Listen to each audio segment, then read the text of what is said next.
criminalizing at the production stage. This looks like Mexican farmers aligning themselves with cartels for protection on one side and being subjected to raised land in DEA raids under Operation Condor on the other. Moving to the drug distribution stage, where criminalization leads to thousands of Venezuelan women kidnapped and being forced to be drug mules, swallowing cocaine packets in balloons and attempting to cross the border. Why women? Well, because they're less suspicious, of course. Their refuge from being a drug mule, 15-year sentences. It looks like gang wars which spill onto streets, drive-by shootings, or in the case of Philippines, suspected drug dealers, 14-year-old kids shot dead on street corners. Let's look at criminalizing at the sales stage, leading to exchanges with no idea who's behind the sale, no idea if the drug is actually cocaine, no idea how long the high is going to last because these white tablets were given to you behind a bathroom stall. Criminalizing at the possession stage. It looks like racial profiling, like mandatory minimums, like the fact that by the time the speech ends in the US, 32 people will have been arrested for drug possession. The vast majority of them will have been Black or Latino. Contrast that with our policy, where a user can go to the zone and can legally acquire drugs. They can either consume it in the zone or they can go home and take it there. Where sellers are held accountable and treatment is available if needed. No one has to be gunned down. No one has to carry drugs in their stomachs. No one was violently incarcerated for choosing to ingest something into their own body. Drugs, much like alcohol, can be used safely, and our policy does the most to ensure that happens. Our claim here is simple. It is a choice for poppy farms not to be treated as a regular crop. It is a choice to pretend that every overdose is because they're addicts anyway and just casualties of war. We see this for what it is. A choice by government leading to the destruction of tens of thousands of lives every single year. Second, then, on why legal zones improve safety to both drug users and communities around them. Before that, I take a point of this one. Why don't you legalize and sell drugs everywhere? We think that in interests of ensuring that these drugs are regulated and ensuring that there are safe means of giving these drugs to people, we have designated zones where you can sell them. Obviously, for consumption, we're happy to allow private consumption as well. This is literally similar to the way in which alcohol is being distributed and sold in the status quo. Second, then, on why legal zones improve safety to both drug users and communities around them. On side proposition, we live in the real world. We know that people are going to consume drugs regardless of whether it is legal or illegal to do so. The question is therefore, under which side do we better protect both drug users and the communities around them? First, on protecting drug users. Of the 400 million drug users, 86% of them are casual users, smoking weed once a week or taking LSD at a concert. For these individuals, they will gladly shift to a legal market, even if it's marginally more expensive, if it means knowing the quality of the drugs that they're consuming. This cuts out illegal entities from the market, encouraging them to legitimize their operations. More broadly, drug consumption becomes far safer on our side for two reasons. First, people actually know the potency of the drugs that they're taking and are therefore far less likely to accidentally take too much. Remember, this is not the kind of information that gangs on street corners provide. That is why, following legalization, Portugal's drug mortality rate went from one of the highest in the world to the lowest in Western Europe. When people are informed of the likely effects of drugs and offered a safe place to take them with access to medical help, drug usage becomes far safer. Telling people to drink water while taking MDMA decreases the dangers of consumption significantly. This improved public knowledge, information, and treatment meant that in Portugal, the number of heroin users plummeted from 100,000 to 25,000. But drug use among adolescents fell significantly, and overall drug use rates didn't rise but actually fell. Secondly, on the communities surrounding drug users. Remember, these are often the people that are most drastically affected by our current policy around drugs. By creating legal zones, we break down the connection between drugs and violence that currently exists in illegal markets. Gangs are no longer incentivized to engage in turf wars in border regions to secure their trafficking operations or control over distribution networks. The Mexican drug cartels should stop spending millions bribing police officers and public officials not to do their job of protecting people. But gang leaders are no longer tasked with recruiting boys as young as 11 to act as dealers. On our side, a transition to the legal market decreases the associative violence involved in drugs. This is because you no longer need to operate in the shadows, traffic drugs, or control regions when you can sell drugs legally. When the mafia was in charge of alcohol production during Prohibition, we had uncontrollable violence and crime, just like we do with drugs right now. When we allow for legal markets to exist, there is no reason for that violence to continue. Ultimately, an illegal trade perpetuates violence, creates unsafe consumption, and has cost us trillions in dollars and millions in lives. It is high time we change that.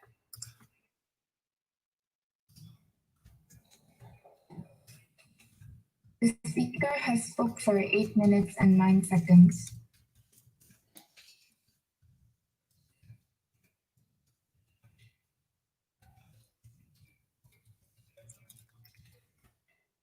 All the judges ready? May we now have the first speaker from the opposition to begin the debate.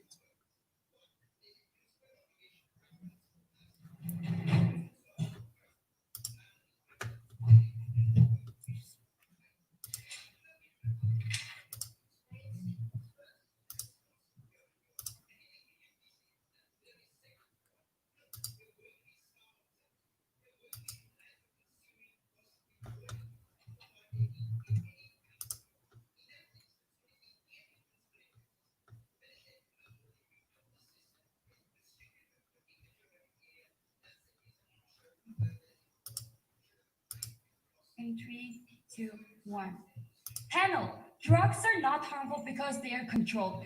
They are controlled because they are harmful. In this debate, Team India needs to prove to you that there is going to be net reduction of overall drug use on their side of the house in order to win this debate. Because if they fail to prove so, that means their side is a side that is allowing people to intentionally cause harms to others without any benefit to outweigh. So what is Team Mongolia proposing?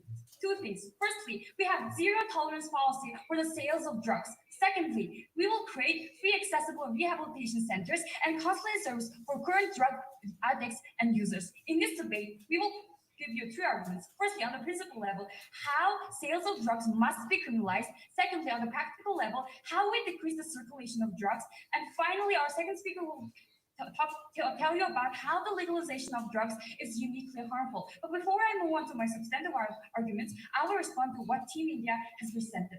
So firstly, they came up and told you in their model that now those users are able to take the drugs to home. So what we see happening on their side of the house is parents and people still using, no thank you, still using drugs at their home and exposing their community, their children, and their family members to drugs, and their families and their community is still suffering from the unique harms of drug use on their side of the house.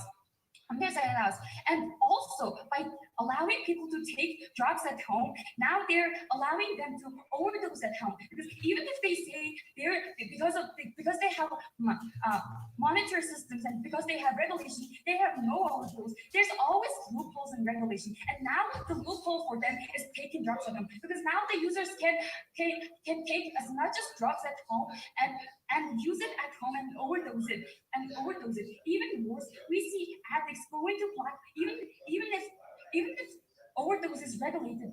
Even worse, we see on their side addicts going to black market for more doses because of the regulated legal market is not giving them enough doses of drug. Secondly, their first argument was all about how this illegal trade of illegal sale of drugs cause so many harms on 4 levels. But what we see happening in their model is two things.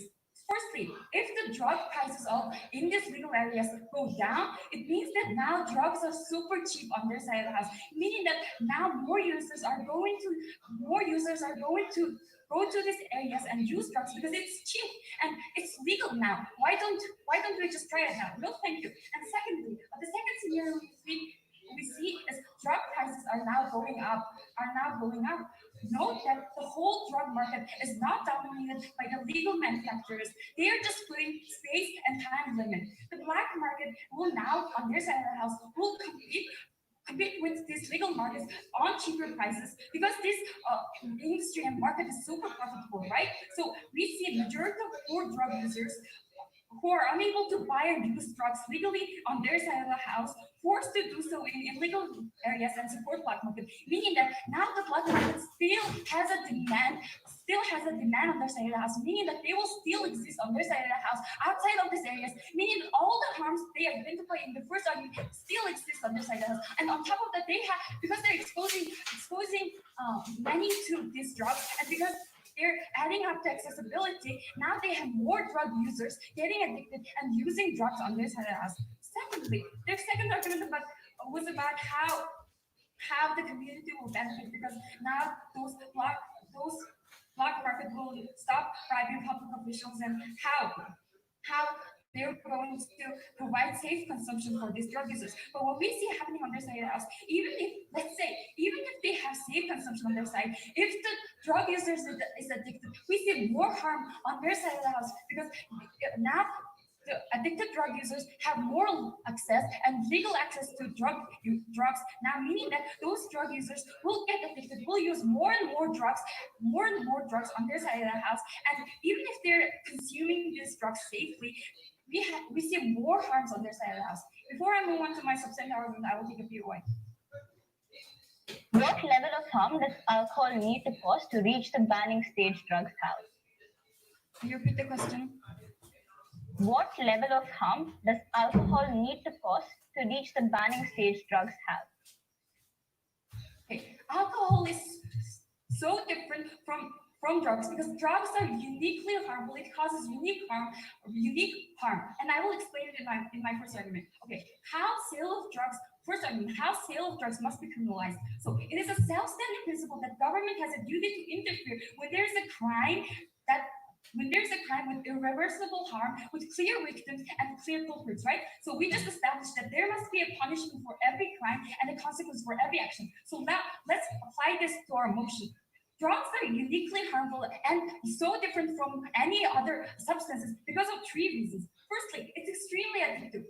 With more potent drugs, the chances of addiction gets higher and higher compared to drug and tobacco. For example, compared to alcohol and tobacco. For example, it takes 3 to 4 weeks on average to get addicted to heroin. Secondly, it's uniquely difficult to quit as the withdrawal symptoms are so severe. You can't easily get rid of your addiction on your own because the process of withdrawal symptoms is the worst pain anyone can ever imagine. But finally, it creates irreversible harm on the individual and the society. Even if you are a casual drug user, the health effects are so damaging, and the family and the community of this drug user suffer so much because drug causes extreme psychotic behavior that causes these drug addicts and drug users to harm others, harm innocent bystanders, right? So now the drug dealers must be punished and sale of drug must be criminalized because these are the criminals who are willfully and intentionally selling this uniquely harmful substance and causing irreversible harm to society. And this is a principle that Team India has to engage on. We believe that incarceration is an inherently strong deterrent mechanism,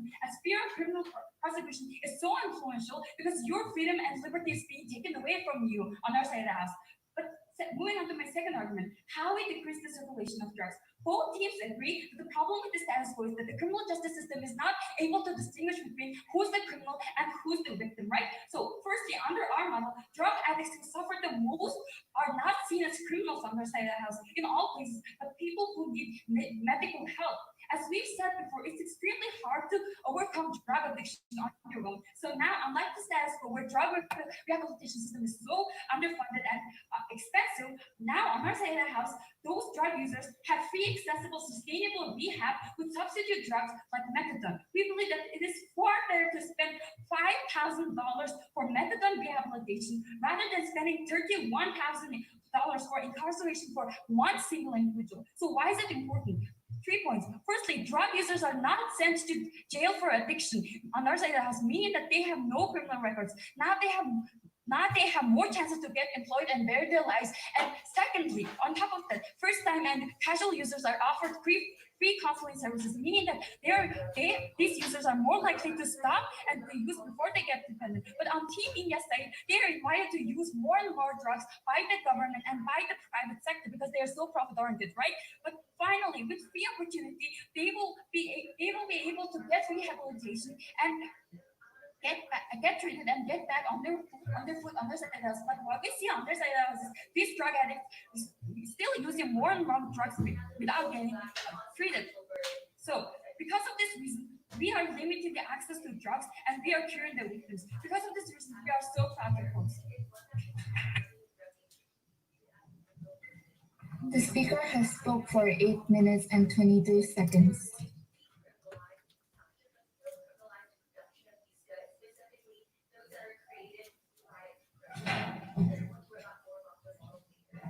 Are the judges ready? Okay, we'll move on.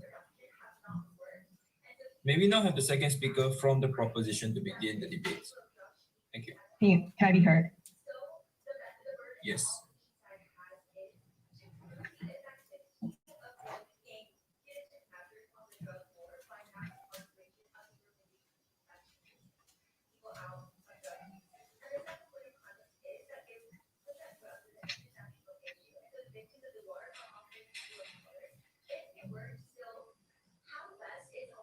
Second.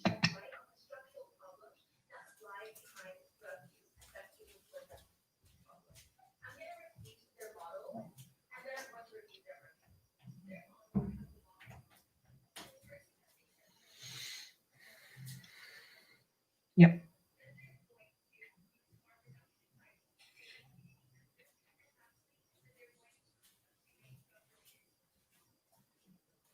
Three, two, one. Let's get something crystal clear. We have literally spent 50 years battling drugs as if this is some kind of war. No. What we need to do is give people access to information on the potency of drugs and what it contains. And lastly, help addicts, not look down on them. It's time to cure our addiction to criminalization. Let's firstly look at their stance. They wanted to support a zero tolerance policy on their side of the house for sale. This is a surefire recipe for a black market when literally gangs and cartels still operate on their side of the house when they're able to escape law enforcement and sell drugs. They had absolutely no comparative on their side of the house as to what exists in this black market. The second thing they supported here was rehabilitation.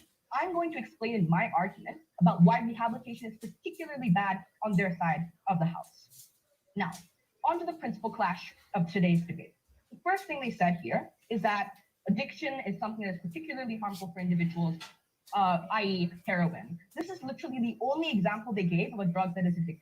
We think that there are so many other drugs that are out there. Drugs like MDMA, drugs like marijuana, drugs like crystal meth, like magic mushroom, all drugs that they refuse to engage with and refuse to engage with. Also recognize that the fact that very few people use heroin, and if they do use heroin, we would much rather support a world where they would have access to rehabilitation in a much better way on our side. The second thing they say is that there are particularly harmful health effects that come as a result of drug use. The first thing they say is that death is caused as a result of using drugs. We think death is caused on their side of the house when individuals don't know how to use these drugs. It's on our side of the house where individuals know exactly how to use drugs. That MDMA might be harmful, but it isn't harmful. You use it, you consume it with water. The second thing they say is that individuals make really bad choices. They're going to mentally decline as a result. We think that people use drugs exactly for the opposite reason. People take LSD to get spiritual feelings, but that even in the case that they are even in the case they do decline to some extent, we think that that's a perfectly legitimate choice for them to make. The next thing we hear from them is this argument about third-party harms existing as a result of consuming drugs. That means violence is going to be caused against the family. We have two responses. First, we think that this third-party harm also exists on your side of the house when individuals continue to use drugs in an illegal black market. Note panel that just because there are third-party harms is not a sufficient reason to ban it. We wouldn't do that in the case of alcohol. The literal POI we asked them in their speech. The second response to this is that it's on their side of the house when more third-party harms are caused. Why is that the case? Because literally DEA raids, raising the farms of poor farmers in places like Afghanistan, literally killing people for possessing drugs and things like that. They want to talk about third-party harm. That's what they get on their side of the house. Then what did we bring to you in our principle? We said that there were different stages of drug use, that we should not criminalize the usage of drugs because of the fact that it causes tremendous harm, that it isn't legitimate to pursue one benefit if it comes at the cost of so much. Their response to this was, look, drugs are cheap. People are going to use more drugs on our side of the house. We actually think that that's not the case because we said very clearly the drugs on our side of the house would be a little bit expensive. Why is that the case? Because they're safer, meaning that usage isn't going to be what they talked about on their side of the house. But note panel that even if usage does increase, we're incredibly okay with that. Why? Because of the fact that it can be done in a safe manner. We even saw that, but secondly, even if it doesn't, and we know we saw this in the case of Portugal, for instance, when the legalization of drugs literally led to the reduction of it being used. The next practical argument they had here was that more people are addicted. We want to force them into rehabilitation. Look, panel, we have rehabilitation. We would recommend rehabilitation on our side of the house. In terms of the black market existing, we actually don't think that black market exists. Why is that the case? Because firstly, we would definitely think that individuals don't overdose just simply because they know, simply because they like to. They overdose when they don't know that that's a bad thing to exist. But secondly, also recognize that no users are trying to overdose, and we would instead want a system where individuals could buy drugs in amounts where it would be of good quantity and of good quality, something they don't ensure in their black market they talk about. That deals with the practical argument that they had. What was the practical argument that we bring to you instead? We said that you should use drugs in a safe manner where we protect drug users, some of the most vulnerable people in this debate. On their side, they consume drugs in a much, much harmful manner that harms their lives. They lead to increase the violence when gangs literally have to pick up guns in order to protect their breweries. Before I move on to my argument, I'll take a few hours. So are you introducing drugs and opening up a new market for drugs in drug-native countries where drug addiction and drug is not a problem, not a big problem? We don't think that drug addiction is something that's going to rapidly increase on our side of the house when literally they aren't going to go to gangs who want to force pills down their throats, but rather to safer and designated zones. Onto my argument then about why legal zones for drug sale and consumption improves access to rehabilitation for problem users. While we establish that problem users tend to be the minority, we think that we need to have a policy that protects them. Two mechanisms for how on their side of the house problem users lead to worse outcomes. Firstly, there's a heavy stigmatization around the consumption of drugs.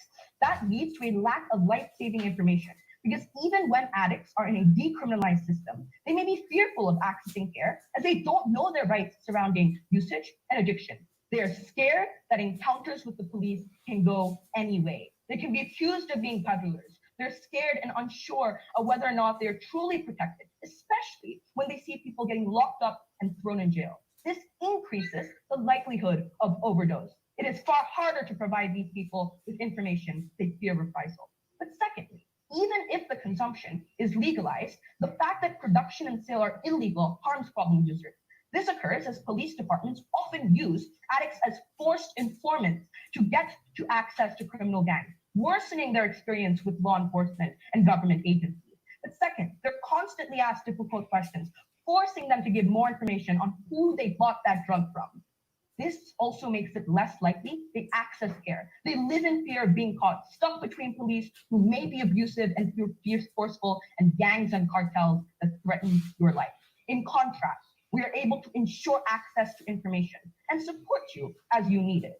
Support that isn't stigmatized and seen as criminal. On our side, you have access to safe spaces where you can get things like needle exchanges that are safe. You can wean yourself off of drugs, not by going cold turkey, as most rehabilitation centers do, by decreasing consumption over time, controlling how you want to get off your addiction. At the end of the day, we help save more than 70,000 people by overdose, when every year teenagers have to die in alleyways because their friends are too scared to pick up the phone and call for help. Remember, a lot of the harms we associate with drug consumption arise not because of how dangerous the drug is, but rather as a direct consequence of us deciding that the consumption of drugs should be illegal, leading to oppressive stigmatization and misinformation. Opposition ends up with all the harms of a system that has the blood of thousands on its hands when they continue to criminalize certain aspects of the drug trade, but none of the benefits of safe centers on our side. For those reasons, we're proud to propose. The speaker has spoke for 8 minutes and 10 seconds.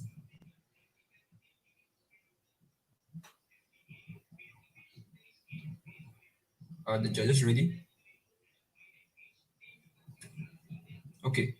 May we now have the second speaker from the opposition to begin the debate? Thank you.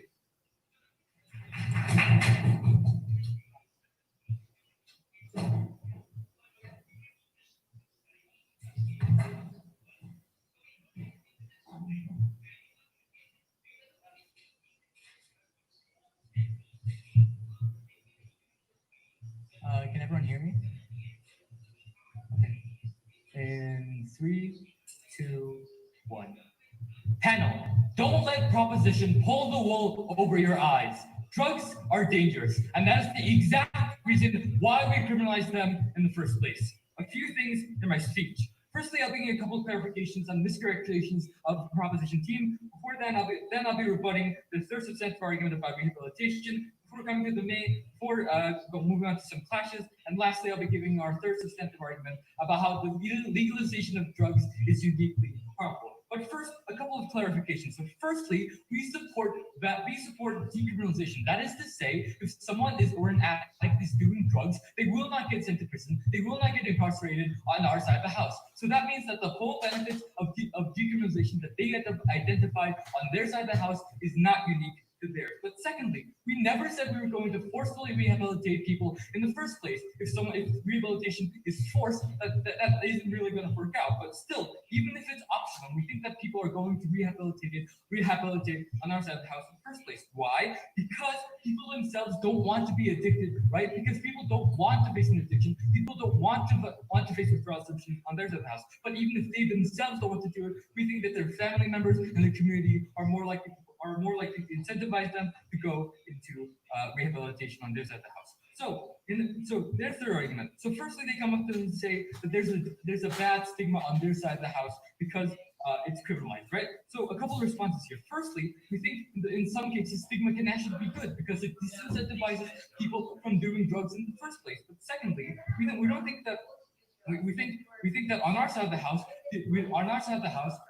no, thank you. On our side of the house, stigma is still reduced, right? Because by the very fact that drug users are going to jail, this clarifies the fact and sends a message to society that drug users themselves are bad, but at the same time, the drugs themselves are harmful. So we believe that we can have the same benefits to them as well. But secondly, they come up and say, because there's stigma, they're more likely to force those addicts to give up their suppliers, right? We don't necessarily think that this is harmful at all, right? If you're an addict, we necessarily think that in most cases you generally don't want to be an addict because it's so harmful to your health. Secondly, we don't think there's necessary harm in giving up your supplier, right? That's not something that proposition didn't really make clear on their side of the house. So moving on to some rebuttals. So firstly, they come up and say, in the status quo, because it's decriminalized, the black market is so harmful and the criminal syndicates are killing people, right? So recognize that on their side of the house, the black market is still going to exist too, right? Why? Because firstly, there's still going to be demand for more dosages that you cannot get under the legal areas. There's going to be demand for more potent drugs that their side does not, so that you cannot find under proposition house. Why do we think that black markets are actually going to be more harmful on their side of the house? Because assuming that the vast majority of people go towards their legal markets, right? In order to compete, we think that black black markets are more likely to reduce their prices and reduce their costs in order to appeal to a much more audience, right? So, but by necessarily reducing their costs, they're more likely to increase things like adulteration because it's that much cheaper, and it's the only thing that you can do to make your products cheaper. That means necessarily the people who do go to black markets on their side of the house are more likely to face things like adulteration. But secondly, they come before I move on, sure. In the early 90s, an estimated 1 in 10 people were addicted to opioids in Portugal.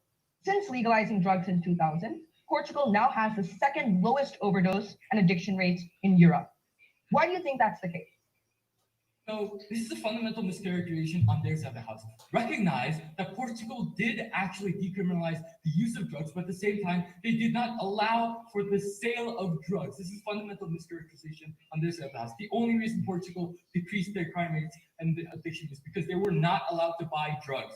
Okay, so they say that because 86% of people are casual users, and thus they're totally fine with it, right? So we think that on proposition side of the house, you're actually more likely to increase drug use, right? And we also told you that why drug use was so incredibly harmful and so uniquely harmful, and it's incomparable to things like alcohol, right? So what were those reasons? We told you that because drugs were incredibly potent and incredibly dangerous, right?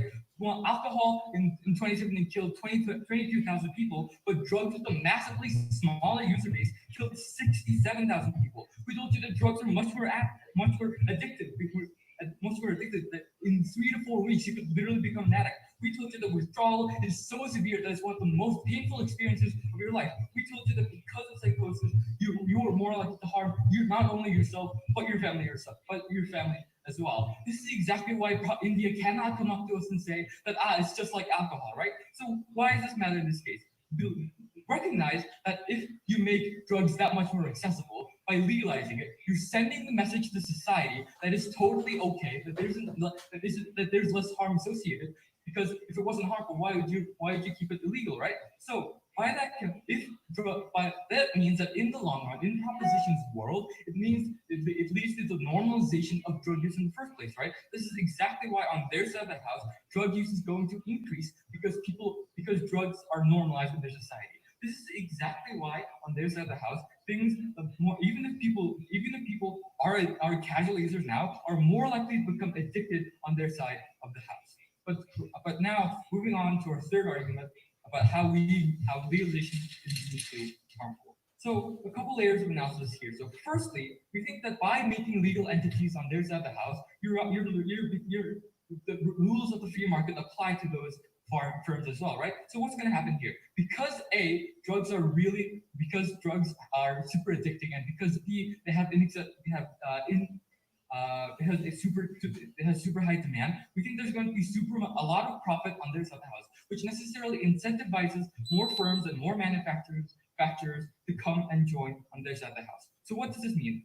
Simple economic theory says that an increase in supply is followed by an increase in demand, right? So this necessarily means that there's more access to casual users, there's more access and more exposure to addicts. This is necessarily harmful because this creates the risk of creating more drug users and drug addicts on their side of the house. But secondly, because those firms are a regular business, unlike any other, right? They have the incentive to increase their business and develop like any other firms. We think that this can manifest in two ways. Firstly, on advertising, right? Because they're firm, they want to expose their drugs to everyone in society. This necessarily means like direct marketing, things like advertising. Or secondly, even if proposition wants to come and ban the advertising of these products, they're more likely to do this. They can still find indirect marketing techniques that also ultimately increase exposure to society. But secondly, they're more likely to do things like because the drug market is going to be so influential and have so much assets, we think they're more likely to bribe or lobby governments into doing things like reducing taxations, reducing regulations. Which means that in the long run, in their society, we think there's going to be more drugs allowed on their side of the house, more dosages, more potency on their side of the house, which necessarily creates more drug users, which are so harmful, as we said. So proud to oppose.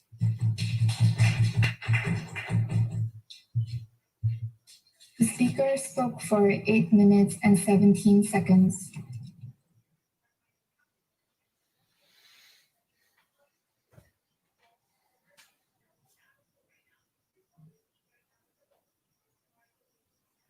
Are the judges ready? Okay. May we now have the third speaker from the proposition to begin the debate? Thank you. Just check, am I clear and audible? Yes.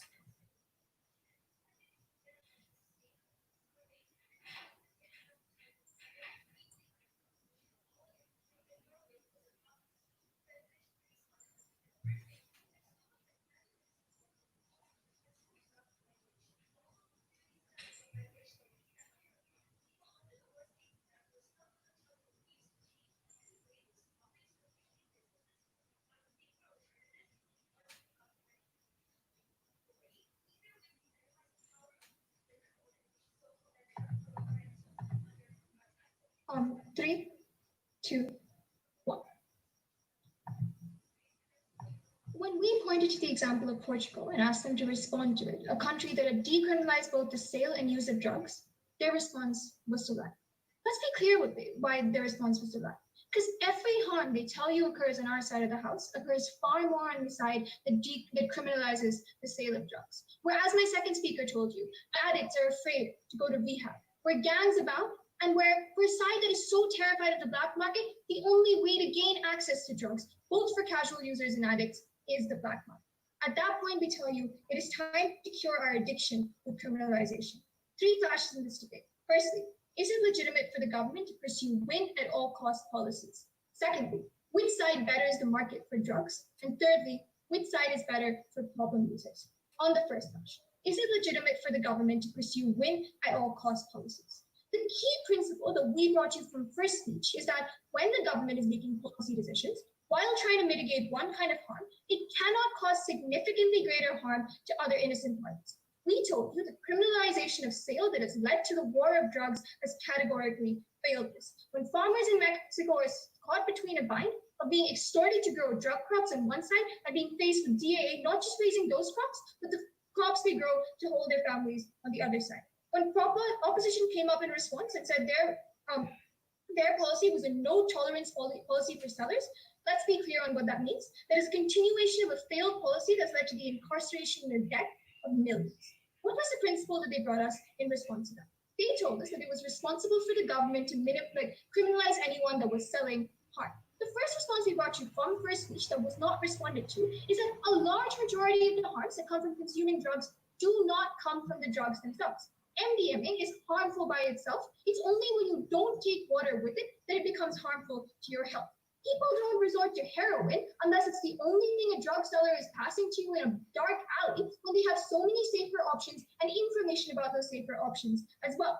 Harm comes to problem users when they're scared of going to rehab because they're scared of being forced to inform people on who their sellers actually were. But the second is, if they really thought drugs were so harmful that the first dose you take you just drop dead, and as a result the government should criminalize that, we're confused as to why they're decriminalizing use at all.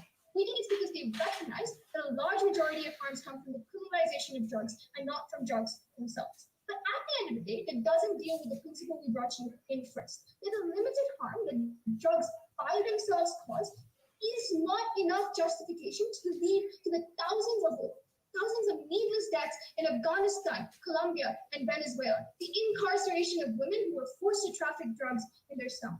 At that point, I'm going to prove to you in my next classes why we both decrease the number of people who are entering the drug market, but most importantly, make drug use significantly safer. But if you are unsure about which policy is better, refer back to this. Refer back to the thousands of deaths that Team Proposition has seen fit to ignore. Secondly, then, which side betters the drug market? But before I move on, I'll take a PR. How do you prevent future users from ever doing drugs? I'm glad you asked. I'm going to refer to that in my clash, but the basic response is there are going to be people who try drugs on either side of the house. We should be focusing on making the market extremely safe for them. Firstly, on the black market, I'm going to deal here with the material that they got you in 2.0 about how competition massively increases. The first thing to note here is that if their nightmare scenario is that legal regulated sellers who have a PR incentive rather than gangs are the ones selling, and they are concerned about lobbying leading to a vastly unregulated market, I just point you calmly to the market that they have on their side of the house where gangs run the entire operation and are not beholden to any sort of regulation or legality. But more importantly, why does a black market not exist on our side of the house? First, on supply. The crucial analysis they never dealt with in our first speaker is that gangs simply don't see the incentive to be part of the illegal market anymore. That they could easily shift to the legal market and stop incurring the massive cost they do from having to buy military grade weapons. So when they tell us it's super easy for gangs to just drastically reduce the price of their drugs and continue to sell them on the black market, we point to the fact that having to traffic your drugs over a border illegally, fool the DEA, and sell in the black market while continuously fighting other gangs incurs you a massive cost. We saw this with the Italian mafia when they transitioned into a legal market, reduced violence to the communities around them, but also made their products safer for the people who are accessing them as well. But that's the same reason why we don't see Guinness or Heineken buying military-grade weaponry and running a bootleg alcohol industry on the side. But the second thing we brought to you was that simply demand would not increase for the black market. There was two responses to this from opposition. The first was because it was slightly more expensive, poor people would move to the black market, and the second was people would move to the black market for more dosage. On the first one, we proved to you in our second speaker why this is likely to only be a slight more expense. That the fact that you have to adhere with protected guidelines it's an extra cost, but it's reduced by the fact that you no longer have to buy weaponry to transport your drugs. At that point, we think poor people who don't want to incur harm onto themselves will take the small extra cost of buying these drugs in the legal market. But the second thing, on dosage. Recognize when we legalize alcohol, we don't see massive amounts of people running to stores to buy dosage and then running to the black market when they can't have enough. It's because people visit bars and visit dispensaries when they need. We think that buying a lot of dosage and being likely to overdose on that dosage happens far more on their side of the house when you incur significant risk every time you go out to buy drugs. But secondly, on the harms, we proved to you down the bench that there are significant harms to drugs that have nothing associated with the drugs themselves, but have with its inherent criminalization. That we are able to give people more information, to control which drugs they take by giving them information on the more dangerous ones, to have access to safe. If it is true, like team opposition seems to believe, that there's some drugs that are so inherently dangerous that you drop dead the minute that you take it, we far rather those drugs exist in a legal market when you're given information to move away from them and to safer drugs, rather than a black market when a gang member passes it to you in a dark corner and you have no idea what you're doing. Remember the crucial importance of this point. Even if they're able to prove to you, and we will contest this next, that a large amount of people shift to the drug market, the fact that we've taken out most of the significant irreversible harms of drugs made it just as much of a choice to maybe compromise your social life or maybe compromise a bit of your health as opting into alcohol is. We take this debate. But lastly, on the number of people, we had two things in this. The first was that this was some sort of government signaling to take drugs, which we don't think the government legalizing alcohol is a mass signaling to say this is exactly what you wanted to do. And this normalizes drugs, which we just point to the fact that a large majority of people already take drugs already, and this is popularizing pop culture quite a bit. We thought reducing the forbidden fruit appeal, giving you information on the risk, were all likely to move you away from taking drugs. See when this happened in Amsterdam, see when this happened in Portugal. We do not see a substantial increase. But lastly, on problem areas. This was a crucial argument we brought you in second speech, that increasing access to rehabilitation was better for the people at the bottom. The first thing they told you was that easy access to drugs meant that people would not change. But they rebutted this themselves in their second speech when they told you people don't like to feel addiction. At that point, we told you the only way they would not want to feel pain sitting in their stomach is if they were forced to cooperate with the police and give crucial information if they were forced to go into rehab. We proved that. At that point, there was very little response to our second speaker's argument. When you may not wish to opt into rehab because you don't want to be tortured by the police, and your family might not want to report you because you may be incarcerated and mistaken for a seller under their zero tolerance policy. At that point in time, we fulfill the principal obligation the governments hold. We reduce the harm to people entering the drug market, and lastly, we made sure that addicted users get far more help. We're very proud to propose it's time to cure our addiction with criminalization. The speaker spoke for 8 minutes and 17 seconds.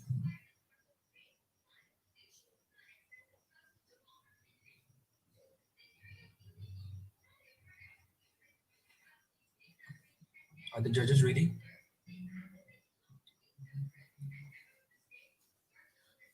Okay. So maybe now have the third speaker from the opposition to begin the debate. Thank you.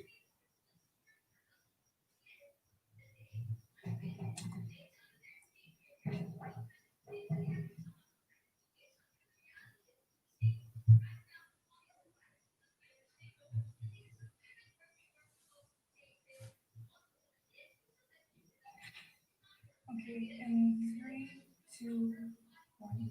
When forced with evil and vice, we fight against it. We absolutely do not hug them and allow them to take over you. The scariest part of their policy is that once you introduce the drugs and the drug market, you can never take it back. It's going to be a part of our society, and that is horrifying. 3 clashes in my speech. First of all, is it principally justified to legalize drugs?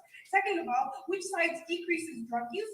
Third of all, which side has a more harmful drug industry? Moving on to our first clash about how if it's principally just to legalize drugs. So what do we tell you? We told you since our first speaker's speech that if something causes a quantifiable and irreversible harm, the government should fight against it because there is an identifiable victim, and that person who is selling those drugs is doing it knowing that they're selling drugs, knowing that this person is highly likely to get addicted. That is a crime, and we believe that we should punish the culprit as we would punish the client or pimp in prostitution cases. So finding the correct criminal and punishing it is extremely important. So how did we? And so they came up here and talked about how drugs aren't actually unique. But we explained why drugs are unique for 5 reasons. First of all, drugs are extremely addictive, and once you're addicted, it's hard to get off of that addiction. The withdrawal symptoms are extreme, and it only takes you 3 weeks to get addicted. Second of all, the health disadvantages are extreme. In the U.S., while there are 170 million alcohol users, there are only 2,200 overdose deaths compared to other drugs where there are only 67,000 users and 67,000 overdose deaths and 40 million users.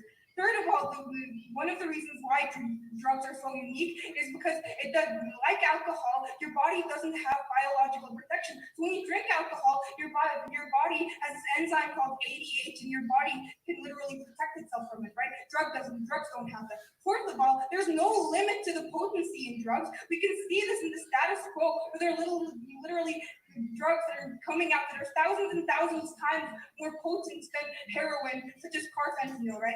And fifth of all, we explained to you why, because drugs cause psychotic behavior, because it causes violent outbursts, this is an extreme harm to this person's community and the person itself, right? So when they come up and talk to you about how the problem doesn't come from drugs, we tell you that the problem absolutely comes from drugs, because we were clear about that since our first speech. Now, because of these reasons, I believe that it is absolutely unjust for the government to use their people's addictions for money. Now, moving on to our second clash, about which side decreases drug use, on 2 main stakeholders. First of all, about future drug users. Now, the fear of criminal prosecution is an extremely strong deterrent for doing drugs. So why is it that on team proposition side, people are more likely to do drugs for 2 reasons. First of all, because of the accessibility of these drugs in these regions. It is extremely accessible and easy to just go to this area because you know where it is. So in cases like Mongolia, where nobody knows because we're a drug naive country, nobody knows where drugs are sold. If you build up the area and tell people this is where you buy drugs, it's far more likely that the people who are curious will go out and check it out, which means they'll attract more user base, right?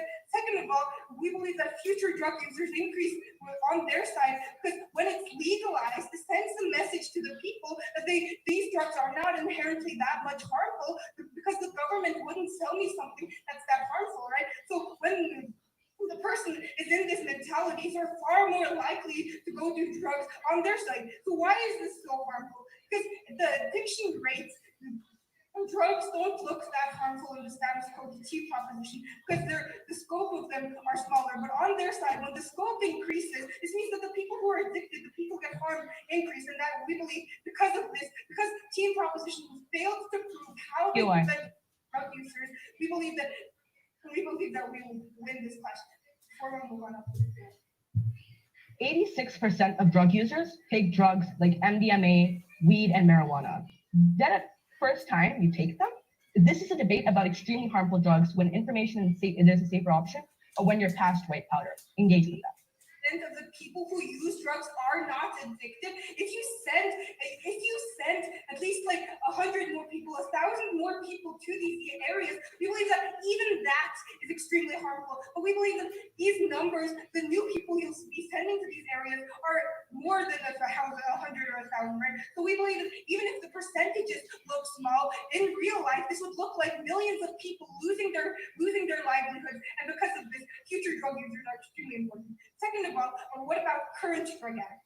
We told you that current drug addicts are more likely to be rehabilitated on our side because first of all, because these people are on their side would be surrounded by this toxic community of people who use drugs, and because your friends are now pressuring you, or because you feel, or because your friends, you're surrounded by this community, you're far more likely to relapse. Second of all, you're likely to relapse because the access is easy, and you're an addict, and when you're craving, it's your rehabilitation center. It's like right next to this place where you sell drugs.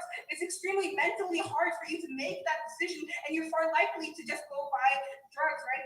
Third of all, we told you that people are more likely to be rehabilitated on our side because of the family incentive, because the families at home would be encouraging them to go get rehabilitated. Because of these reasons, we have believed that with our side is the side that decreases drug use, and we win this clash. Now, so what's our third clash? Which side has a more harmful drug industry? Three main points. First of all, they're very proud of their point about safety. Now, let me explain to you, first of all, exactly how this safety point does not apply to all countries. So in poor countries where this regulation isn't likely to be as effective as they promised, that means that people are still going to have these harms. And now people are going to go to that same area en masse, and they're not going to be ensured their safety. Second of all, we believe that even if they have all the safety, all of it is going to be all right. Even then, this is going to be another reason for new people who haven't done drugs before to come here, because you're glorifying it. You're telling people that it's extremely safe. They have literally no mental barrier to go into drugs. Second of all, on the drug producers on their side, they tell you that they're going to make cartels and illegal drug makers. They're going to turn them into legal drug producers, right? But we think that it's extremely immoral to do that, because this means that these people who use this money from the citizens are going to fund their other crimes. So with this dirty money, they're going to fund their crime. We believe that that is immoral, and we believe that the people who don't go into this legal industry, the cartels who are still out there, in order to compete, they're going to make their products cheaper, and in order to do that, they're going to adulterate their products. And we believe that even if it's not cartels, the private industries, the government is in the future, as our third argument explained, is going to get stronger. They're going to lobby, such as in China, tobacco companies make schools and have logos of tobacco helps you excel. So in their world, they're going to have schools and say heroin makes you excel. Welcome to Two Proposition Creating the World. So proud of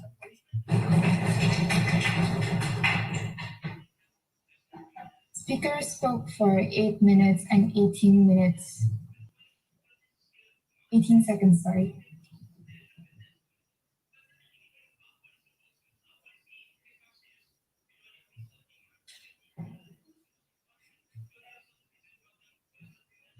Are the judges ready?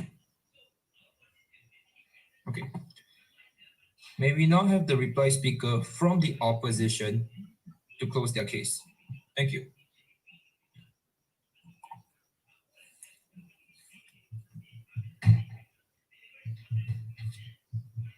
Ready? 3, 2, 1. Panel, make no mistake. Proposition's entire team case is this. Look, we can't solve domestic abuse, so let's minimize it, let's regulate it, let's tax it, let's put every single wife beater in one house and make sure they beat their wife at one time in one single way. Look, we do not think that just because the problem is hard to solve, we should stop and give up. Opposition was very clear from the very start. We solved the problem at its root. A few things in my speech. Firstly, who won on the principle level, and secondly, who won on the practical level. So firstly, on the principle level, we were very clear from up and down the bench. We told you that drugs were uniquely harmful. We gave you 4 to 5 structural reasons as to why they were so harmful. We told you that because intentionally selling and harming dangerous, uniquely harmful drugs was inherently a crime and should be punished by the government, because the government has a duty to protect those who cannot protect themselves. In response, they come up and said, because of criminalization, they're in proportion to harms, and that's immoral, right? We don't think that's up and down the bench. We told you that because we decriminalize drugs too, and because those addicts aren't being harmed on either side of the house, their principle falls flat on their face. Secondly, on the practical level, they come up and say, they're going to decrease black market.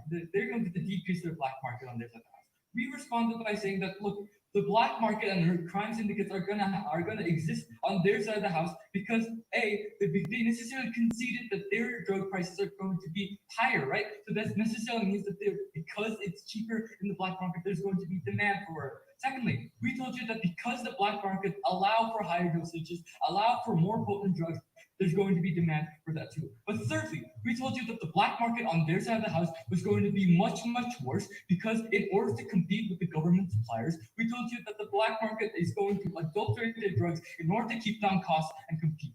But thirdly, but on our side of the house, we actually combat the black market because why? Because from our first speech on, we told you we allow rehabilitation with no criminalization on our side of the house, right? Which necessarily means that we cure the addicts who are the main user base of those black markets, right? If there's no demand, there's no supply. But secondly, we told you on our first speaker speech that because the police can totally focus on cracking down on only drug dealers instead of drug users now, we're far more likely to be better able to tackle international crime syndicates on their side of the house. They come up and say the biggest stakeholder and the biggest harm on both sides of the house are the addicts, and we're trying to protect them. Look, this is not unique to their side of the house because we told you from the start that decriminalization and free, accessible rehabilitation exists under our side of the house too. But finally, on drug use, we told you that drugs were so uniquely harmful, that drugs were so much more potent, killed so much more people, and was so much more addictive, and even harmed other people than the users themselves. Because of this, when proposition normalizes drug use by legalizing it and sending the message to society that it's okay to use drugs, this necessarily increases the risk of drug use and abuse on their side of the house.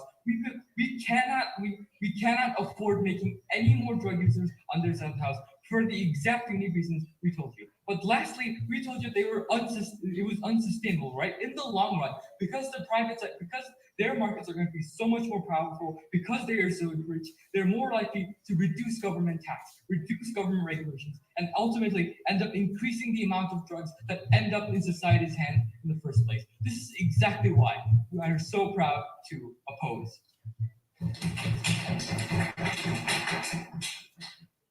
Speaker spoke for 4 minutes and 10 seconds.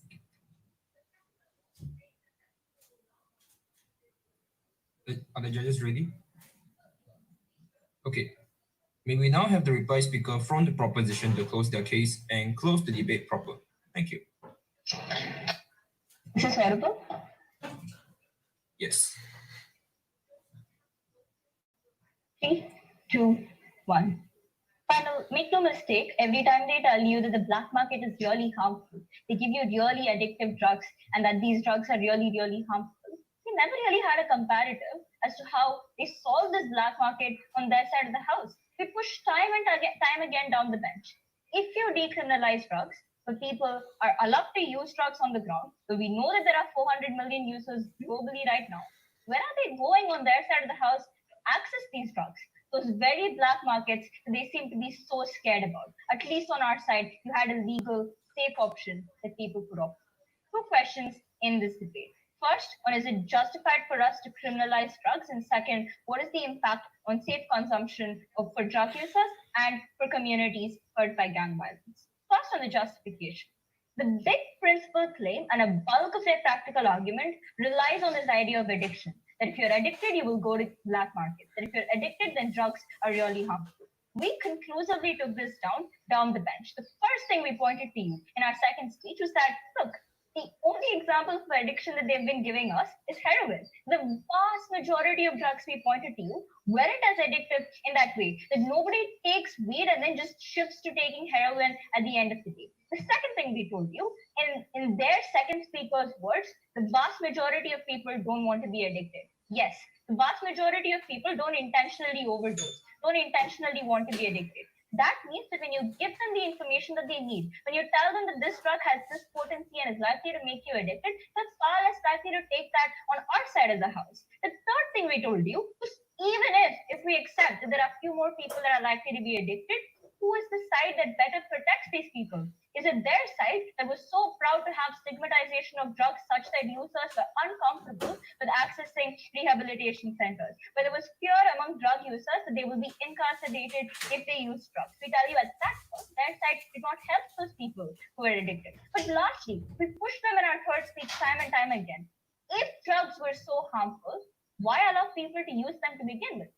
And the reason they wanted to decriminalize drugs is because they recognized that drugs weren't addictive in the ways they suggested, didn't cause self-harm in the ways that they suggested. Compare that to the harms that we brought you down the bench. That even if more people are addicted, the fact that Venezuelan women are being forced to be drug mules because drugs are illegal when they don't have an alternative to opt for legal options. The fact that thousands of people are incarcerated under stop and frisk policies, that people are dying on the ground, is a far greater harm that you need to be weighing against in this debate. But second, on the idea of which side ensures safer consumption.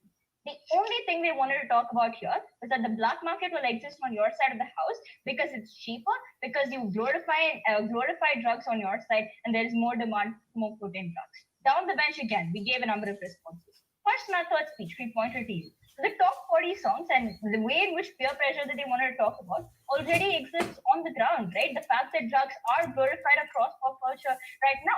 But second, that gangs are likely to produce drugs on their side of the house precisely because it is so profitable, and the fact that there are so many users out there who want to use this particular drug. But thirdly, we pointed to you that even if drugs were marginally more expensive on our side of the house, people know all the harms that opposition wanted to claim that drugs would have if you access them in the black market. The fact that they would be more potent, the fact that they would be adulterated, which meant that people would make the cost-benefit analysis to opt for a legal market that was far safer. That at that point, gangs no longer had an incentive to operate in an illegal market or could operate in a legal market when it became unprofitable because people were shifting to use in legal markets. Lastly, we pointed to you to the fact that the people who right now are illegally selling drugs are likely to shift to legal options because they know that trafficking drugs across borders, going through law enforcement, is a much harder option when you can choose a legal alternative. This is what happened with alcohol after prohibition. This is what happened to to gambling centers as well.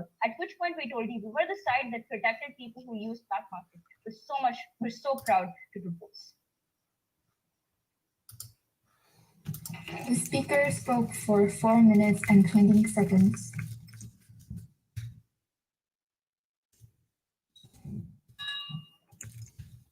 Okay.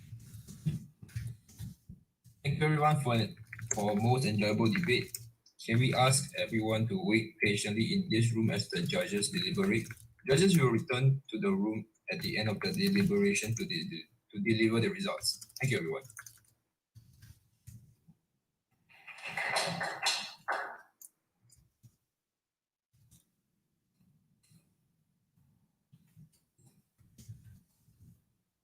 You're going to send us to a breakout room. We've informed BAP he will send it to a breakout room soon. Thank you so much.